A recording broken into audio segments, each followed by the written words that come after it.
What's happening, sports fans? Our next top recruit to talk to is Stephanie Alvarez from Olympian High School. She is committed to play softball at Cal State San Marcos. So she's headed north, but she's staying here in San Diego, keeping her talents local. Thank you so much for being on with us. Hope you are not too bored, that you're healthy at home, doing well. Let's start with that commitment. Why Cal State San Marcos? It was a really easy commitment for me just because it's close to home and I've always wanted my grandparents and my parents to see me play in college, and what better way for them to just drive up and see me. So then, there had to have been a lot of emotions connected with getting that opportunity to stay home and stay locally. It was as soon as you got the Cal State offer, you just were like, I know this is where I want to go. When did you know for sure that was the place for you? Well, when I visited, it just felt like home for me. I visited a lot of other campuses, but this one was just, the best thing for me. I just liked it, and I liked the girls there. I connected with a lot of girls there when I went, so that was just easy for me. I've long held that San Diego, we're a baseball and softball town. No matter what Twitter or Yeah. Instagram says about football and basketball being the biggest, most popular sports, our best Mhm. sports that we play here at a youth level are baseball and softball. So, just talk about the experience that you've had in the last couple of years of being, playing against these players that you're now going to be teaming up with. I know that later today we're talking to Paige Donnelly from Poway, who's also committed to Cal Mhm. State San Marcos. So, in one day we're talking to two kids going to the same school. You're playing against these girls. Now you get to team up with some of them in college. What's that perspective like for you? Wow, it's just a blessing to be honest. There's 2 girls in my team that I've been playing since I was, like, 7.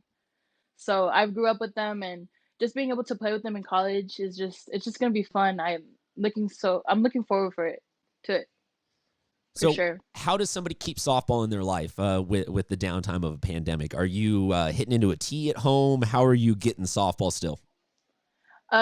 Yes, a lot of hitting. Um, a lot of hitting. I've been working out, just trying to keep sane, trying to do some workouts at home, YouTube workouts.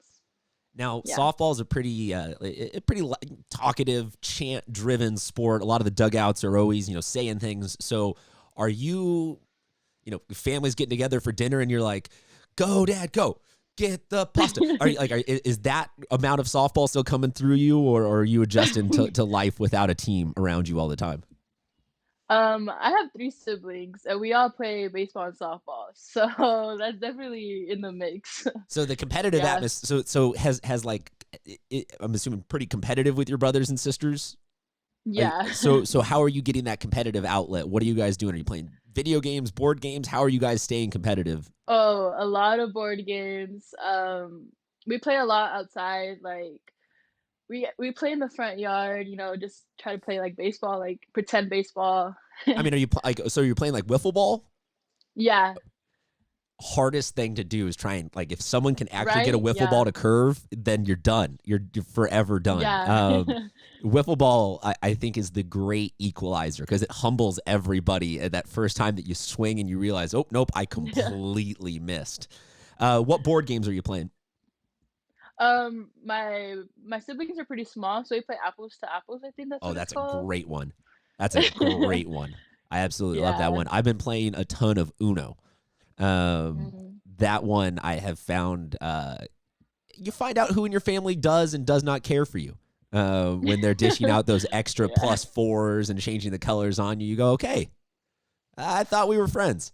Turns out not. Yeah. Um, I hate to have to ask high school kids this, but at the same time, I have to ask high school kids this.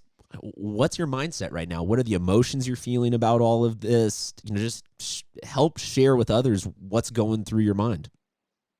Honestly, my senior year, like, I was so close to beating the school record, and that was just kind of like a downfall for me. Um, it's just kinda sad, like, senior year is something that you look forward to, and I just feel like it got taken away from me, but I understand, like, with this coronavirus, it's healthy to stay inside. It's healthy to stay inside, but it's also, there is the emotional health to be worried about for a lot of you guys. So we appreciate you sharing a little bit of that with you. What school record are you close to beating? The offensive school record for most For hits. most hits. How many hits Yeah. away from it were you? I was literally one perfect game away, like 3 hits away. Okay. I'm just gonna throw this out there. I think that it might be safe enough to project that you would have gotten those hits. Let's not say like a whole like 200 hit season, but let's just say, you got another 30 hits the rest of the year. A pretty mediocre season. Let's go ahead and declare you school record holder. Let's just go ahead and make it official. We'll declare you the school record holder. And if anybody has anything to say, I'm sure that she will gladly show back up, suit up for one more opportunity for 3 more hits, no matter when or where it is. I know that Miss Scott will end up watching this. So Sasha, you're the only person that I know off the top of my head at Olympian's admin. So let's just go ahead and do what we have to do to get this put into the record books officially. I don't know if there are official record books, but if there aren't, let's start them for this record at Olympian, because that's how we have to celebrate a lot of the high school seniors these days. How are you handling online class? You liking it, or is it just boring? We actually haven't started. Okay. We start on the 20th, but I've been in a couple of Zoom meetings for like college and for college coaches.